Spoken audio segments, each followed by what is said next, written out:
Our next conversation is with the leader of one of Switzerland's flagship real estate companies. PSP Swiss Property listed on SIX in the year 2000 with a portfolio of 1 billion Swiss francs.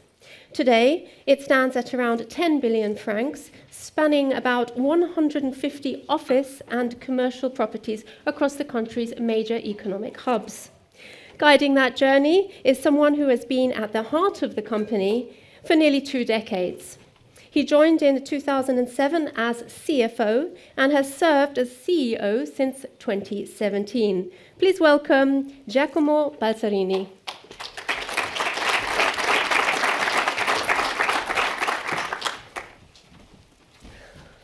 So. 2 decades seems old. Right, Giacomo. Hello, welcome. Thank you very much. Right, so we heard a lot about investor bases evolving and communication changing.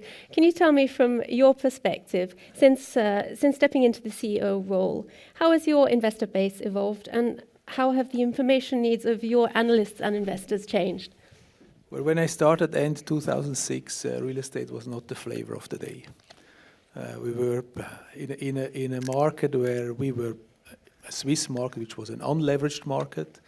The international real estate market was a fully leveraged market with the private equity funds really gearing up. And when we had road shows, we got 10 minutes, 15 minutes, 20 minutes of interest, but we were not very interesting. I think what helped us was the global financial crisis, because we were able to demonstrate that we had resilient earnings. At that time, we had 100% free float, and we had an anchor investor starting to build up a position, which was an Israeli-listed company, which ended up to owning 15-16% of the company.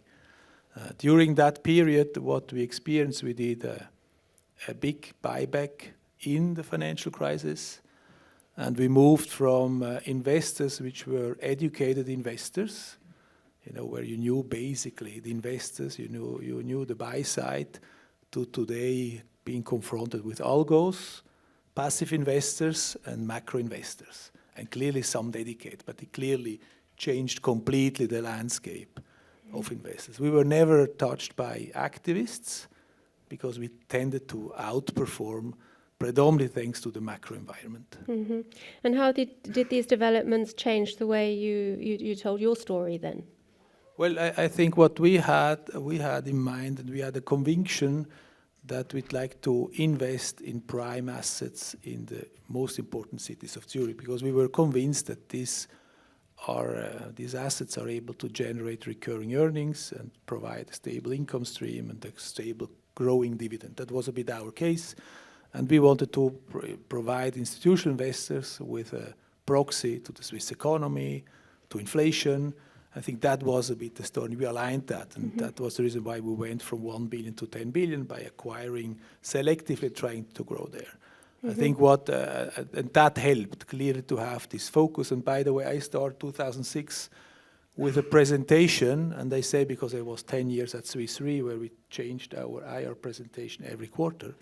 And if you look at the presentation, we have still the same slides. Mm-hmm. Okay. What changed are the numbers. Okay. And I think this is a lot of trust building. We have buy-side analysts which have a reference to the slide side of the presentation when they have to fill in the spreadsheet. But it gives a lot of comparison on how you performed.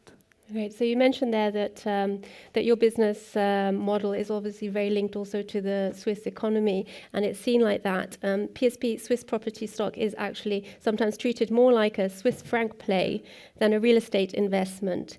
Does that frustrate you at all? And how do you make sure investors see the real value of your portfolio? Perhaps it's not politically correct, but you cannot be half pregnant. We are in a country which is a very, I would say, regarded as a safe country, defensive country. We invest in an asset class which is a defensive asset class. So if you change that story, you take different risks. You can do that. It changes the story.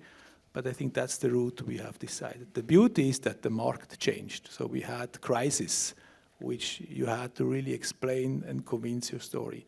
And we were lucky because we have a super cycle with regard to interest rates.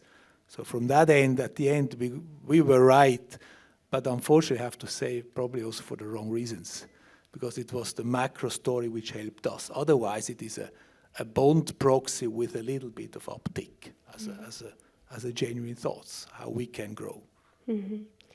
Good. So looking at your strategy, it is to buy centrally located properties, redevelop them when necessary or when it makes sense, and then rent them out.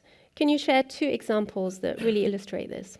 Well, first of all, yes, we have to admit that every property gets old. So at the one day you buy it, you know that one day you have to touch it. If you're clever enough to sell it beforehand, yes, but typically you own and you have to invest. So when you buy, you need to have a view, can you create some value? And not by leverage or by fiscal aspects, but easily by increasing rents, increasing floor plates, or by increasing the value of the land. I think if you take 2 examples, one is if you look at the main station of Zurich, at the Bahnhofplatz, you had once a cinema, the cinema ABC, you had a restaurant, and you had offices of Rütblas, Deutsche Bank. The movies restaurant. Yes, the movies restaurant. And you might remember the fire we had about 6 years ago. So we had an idea of repositioning the whole building complex, but we had also a need because it was in a status where it couldn't really offer modern space.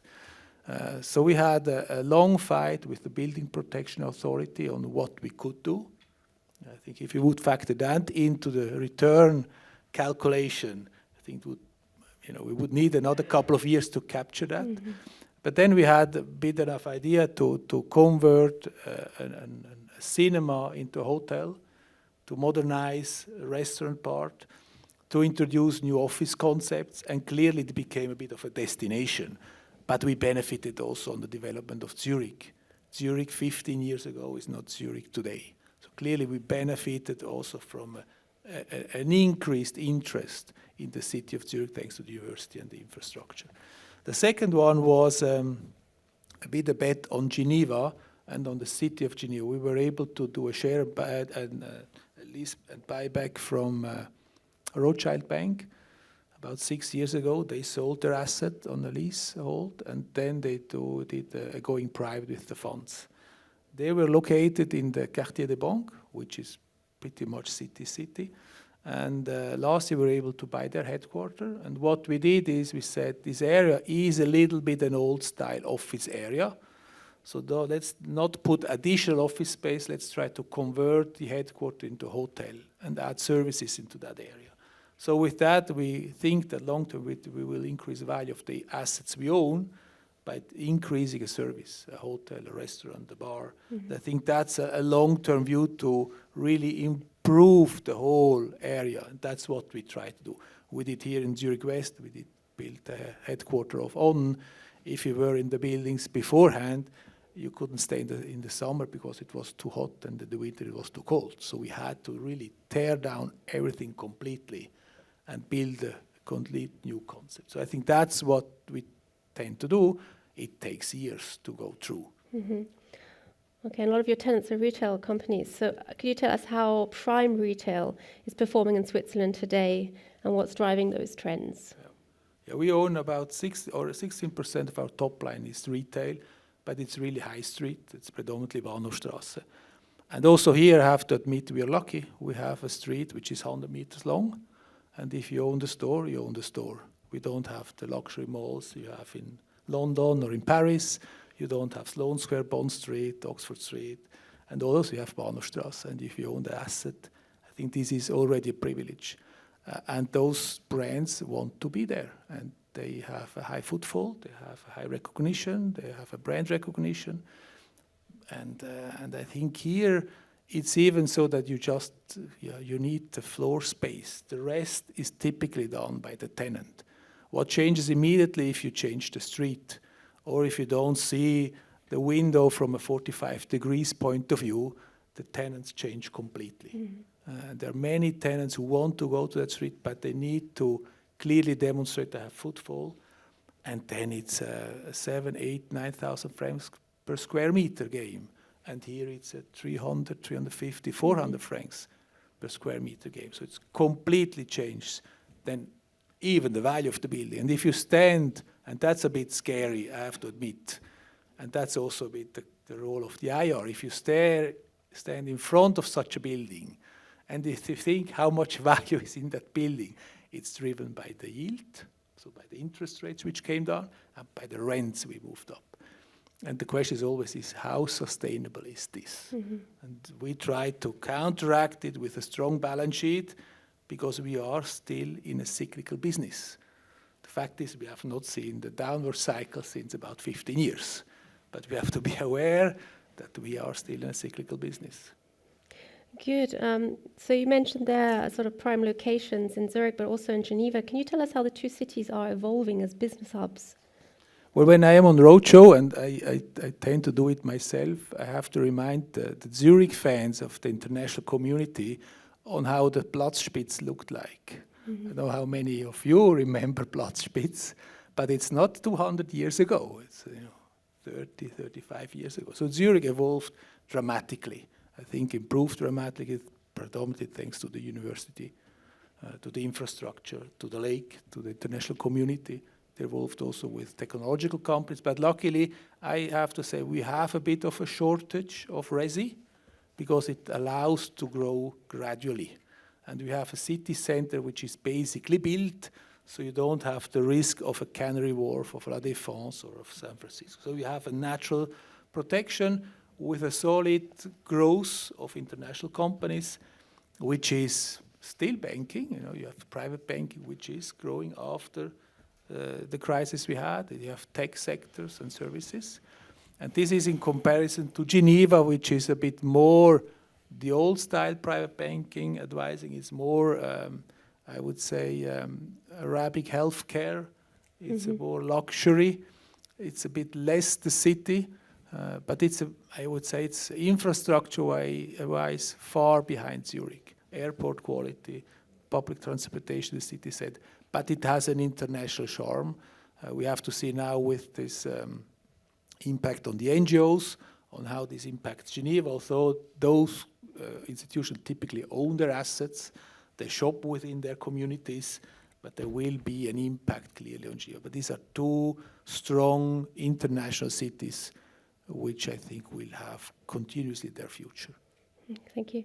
So you mentioned before that the macroeconomic backdrop being positive for your business.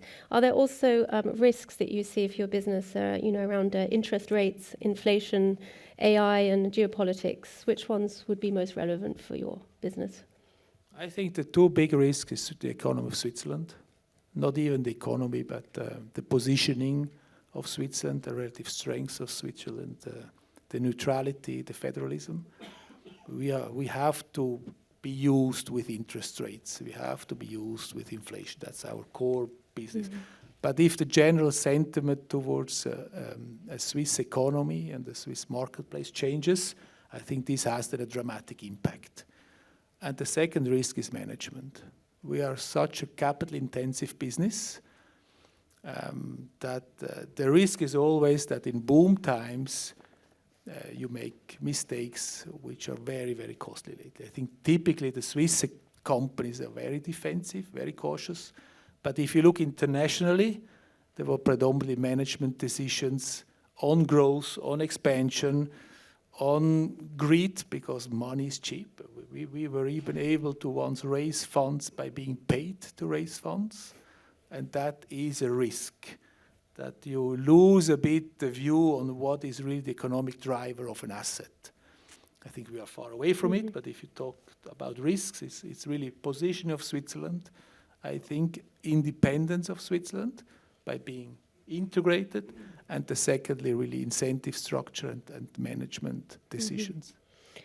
What about opportunities among those trends, such as investing or leasing out data centers? I know this is not prime real estate, or this is not centrally, usually in central places and cities, but is this something that you have heard about or looked into at all? I think we tend to be a qualified no-sayer. I think this was the big advantage to have Israelis on the board. They don't accept a no, so you have to make up your intelligence. And we follow all those trends. The international trends. You have an important Spanish company, Merlin, which is completely changing the business model into data centers. Our view is that you really need to understand what is the the underlying driver of a building and of the revenues. And what we like to be is independent from the tenants, independent from the business model, and having alternatives. If you have an office, a prime office in Zurich, let's not take the Bahnhofstrasse, but let's take Dalak or Bellevue, whatever, with 5 office tenants, and one tenant decides to move out. With a reasonable likelihood, we should find an alternative tenant in a reasonable time. Worst case, for a cycle, he pays a bit less rent, but we have a cash flow. If we buy a data center outside, typically a bit of Zurich, of the prime cities, and you have an issue on the business model, on things you really cannot control, you have a very hard time to find alternative. And that lies then on the resilience on your cash flows. And that's the reason why we, over these periods, and perhaps we were a bit stubborn, we didn't move in those activities where we then depend from a tenant. We already now depend from the bigger tenants, and already there you anticipate that if one of those moves out, you need to invest, you need to take the time to reposition. If it's then a business model you don't understand and you depend on somebody else, this creates uncertainty. And that's what we try to avoid also, because we know we can only grow moderately. We went from 1 billion to 10 billion. We cannot double immediately. I think you need to gradually increase because also those assets have to be digested by the organization. And then you can, in our view, create value. Talking about creating value, so growth comes from acquisitions and property optimization. How else does PSP, Swiss Property, create shareholder value? And can you also mention a bit about share buybacks? Well, I think the value we can create, if you look at the business model, is first indexation. Although next year we will grow probably by 0.1% on the indexation, but we had years of 2-3%. So I think the indexation is the first element. More than 90% of the rents are indexed. I think that's also why the stock is interesting. The secondly is clearly the rate bumps when you have an expiry. And if you have prime resale, you can substantially increase the rents. Clearly, typically you have to invest. But the expiries, you can try to really move up the rents. Not always, but this is a second growth element. The second is in repositioning assets. We are very much looking always 5-10 years ahead. When we do a strategy or an asset, we look, is this in the future an office location? And if you looked at the old stock exchange at the Sihlstrasse, you see 10-15 years ago, this was an office location. Today became a resi location. So we own an asset there. We try to convert it. We try to convert it to resi. We sell it. With that process, we can create value because typically resi trades at a lower yield than the office. Fourth is the acquisition, but the acquisition not only for the yield pickup. There are periods where you could buy toilet paper and it's accretive. It's provocative. But with negative interest rates, you can buy everything. We try to buy when there's stress in the system, not financial stress, but either liquidity stress. We saw 3 years ago when rates moved up quickly, the funds were not able to increase the capital. We had a transaction here in Zurich West. We were able to buy that asset at the 4% and had a bit of vacancy. We can then lease it up. So I think this needs a bit of patience. This might lead to a bit of criticism because you seem not to be so active. But on the other hand, real estate in our view is a very, very long-term view. So I think that's the way we can do. On the share buyback, I think share buyback should be done if it's really deemed to create value and not to work on the stock price.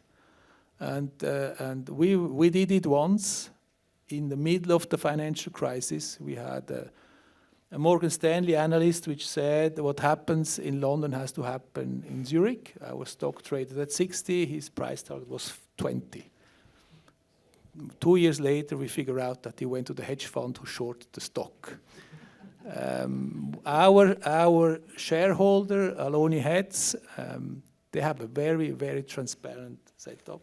It was public that they were leveraged in the PSP position and they had margin calls at 50 francs. So clearly the market was a bit pushing against shorting the stock. we perhaps a bit too early start to buy back the shares because we saw in the underlying earnings situation that these earnings hold. And we were able to buy a Bahnhofstrasse asset, quote unquote, at 5%. So we launched, we started to buy back shares on the market. Then we launched a share, and we ended up buying 13% of the stocks in the financial crisis. Half of it we destroyed at the AGM, and the other half we replaced within this 6-year period. I think with hindsight there, we tried to create value. We were perhaps a bit too naive at the beginning when we started, but we had courage really to go in full when the market was really down, because we had the conviction on the underlying business. It was the simplicity of the business which helped us. It was not complex. We knew exactly where the earnings come, and I think that allowed us to take this big, important step. Today we trade at NAV, at the premium. There's no way that we buy back shares. But clearly, if there would be a shock in the market, we are the first one looking at, can we create value by buying back the shares? Great. Now I'd like to talk a little about the culture at PSP Swiss Property. You lead a team of 90 employees with very few assistant roles, and you're not a fan of recurring meetings or traditional performance reviews or external consultants. How do you define empowerment at PSP Swiss Property? You know, when I get a call from Germany and they say, can I talk to the Vorzimmer? I stand up and I go on the side. I do it physically because and they say, now I'm in the Vorzimmer. Can I help you? I think, and we are a simple company, large on the balance sheet, in a country with simple business lines. So I think we don't need to complicate it. We can still take a phone, set up a meeting, talk to somebody, sit together. And I think the empowerment, but this was also my predecessor already when we had the IPO. The IPO came from an insurance company, so I think the ones who did the IPO was fed up from the big meetings and on. So we said, we don't need really meetings. We meet when we need to talk about something. So I think the empowerment is really to every employee to be able to decide and take decision and trust. But it also linked to simplicity of the model. If you have a complex model, the question is, do you really understand what you do? And I have often the feelings that many companies don't really know what they do, but they do. And I think that has also to do with the consultants. I think that's also something. I think we need to have the courage to think with our own brain. And if it doesn't make sense, we should have the courage to not do it. And I heard a lot about board. And I'm also on the board of a few companies. Let's don't forget the board members are far, far away. The responsibility is with the management. The one responsibility of the board is to appoint the management. But then it's the management who has the courage to run the company. And the board has to supervise. But if the board gets a bit too close, it's too far away because the business is done with us, even with the housekeeper, because the housekeeper smells in the morning if somebody was drunk outside. And then with time, this disturbs the private banking client. So he has to make sure that this house is proper and you see how is the business doing. So I think the empowerment is to really know where is cash flow generated. And that depends on the business model. So that's where we do the empowerment. And I think if it's a bit a running gag, if you have an appointment for a review now in November, I think you should fire a boss. Because what happens, you have your yearly review on the 23rd November. This will be. So you go already anxious into that meeting because you have prepared all what you did, what you don't did, you have achieved your goals, where did you out, because you need to sell yourself. What happens if the night before you had the discussions with your husband or your wife? You don't feel well. It's so much pressure in that day, in that meeting. I think those reviews need to happen regularly. And at that very moment, at the end of the year, everything should have already been discussed. You might have a final discussion, but there's nothing new which needs to come up in that meeting, because it's too important that you discuss it continuously with your boss. And that's what we try to lead, that you have a continuous dialogue and you always know where are you standing, what is the issue, do I perform, is there an uncertainty? I think that's a daily task of the responsible. Yeah, thank you. So obviously you're very reliant on people going to offices to work and working less from home. I know COVID is a long time ago, but still I'd like to understand how you approached working culture during that period. You have to imagine a swim teacher, we cannot swim. We are leasing out office space. COVID happened, and I did a town hall with everybody and said, don't be afraid about your job. We will take care of everybody as long as you come to the office. And we will protect you. I think it's clear. Those which were at risk, those which had relatives at risk was a no-brainer. But for the others, we will provide the safety. We have remodeled meeting rooms in offices. Everybody had a single office. And we organized food delivery from our tenants to the office. And we had 2 times the health supervision looking at if you behave. And on one of those town halls, one of the employees asked me, the government said only mission critical people need to go to the office. And I said, you're mission critical. We don't hire non-mission critical. And I think that's a bit the mindset. Clearly, we are lucky. The transportation is easy in Switzerland. Accessibility of the buildings is easy, so you can commute. But it's very important, and we have seen that afterwards, that you empower the people and you give the people the confidence. And clearly, it's easy to work from home. And I think many companies and many CEOs took it also as a personal advantage, because it was nicer to work from St. Moritz or from Gstaad. But you can only do it if everybody has to do it. So I think that's really, very, very important.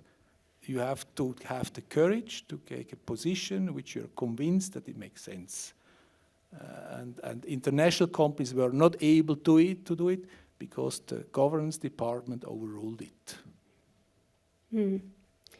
Good. I'd like to ask you something, another topic.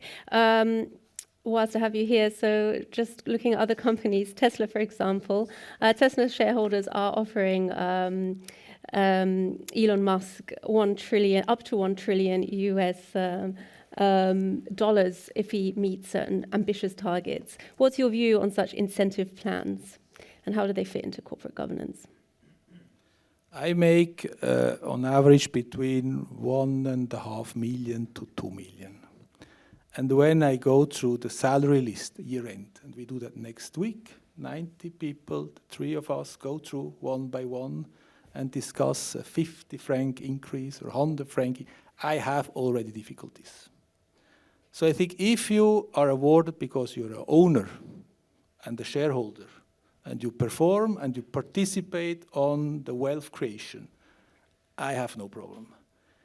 If you get it as an earning, I think also when you get 10 million, the earning element has a certain limit.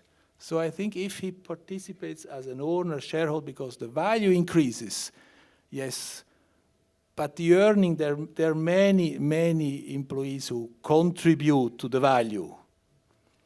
And it starts to be sometimes unequally distributed. So I don't know where is the limit. But there is also something which is it doesn't sound right. Okay. So I'm paid 100% in stocks. Everything is in stock. The stock is blocked. So the stock does well. I do well. But there is somehow, if you earn 10 times of somebody else, I think it can be. But then I don't know how many million times more. Yes. Okay. But it's a public company. They can vote and decide. So yeah. Thank you for answering that.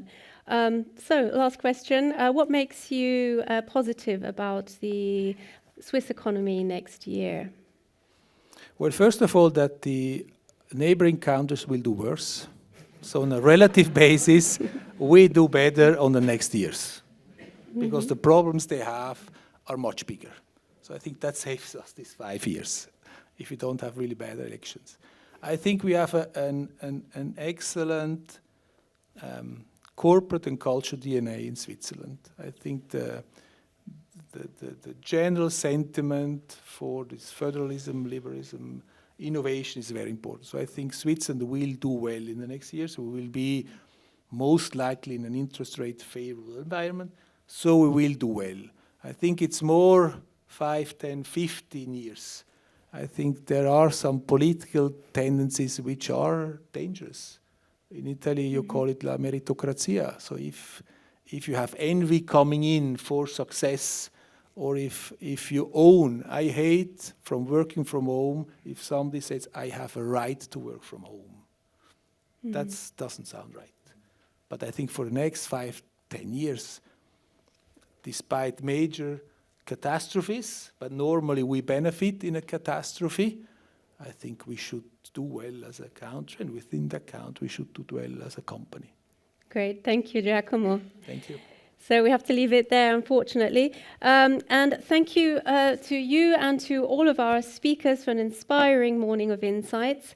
It's now time for a 90-minute flying lunch break out there. Please grab a bite, catch up with colleagues, and recharge. We'll be back here at 2 p.m. in the auditorium for some exciting panels and discussions. Enjoy your lunch and see you soon.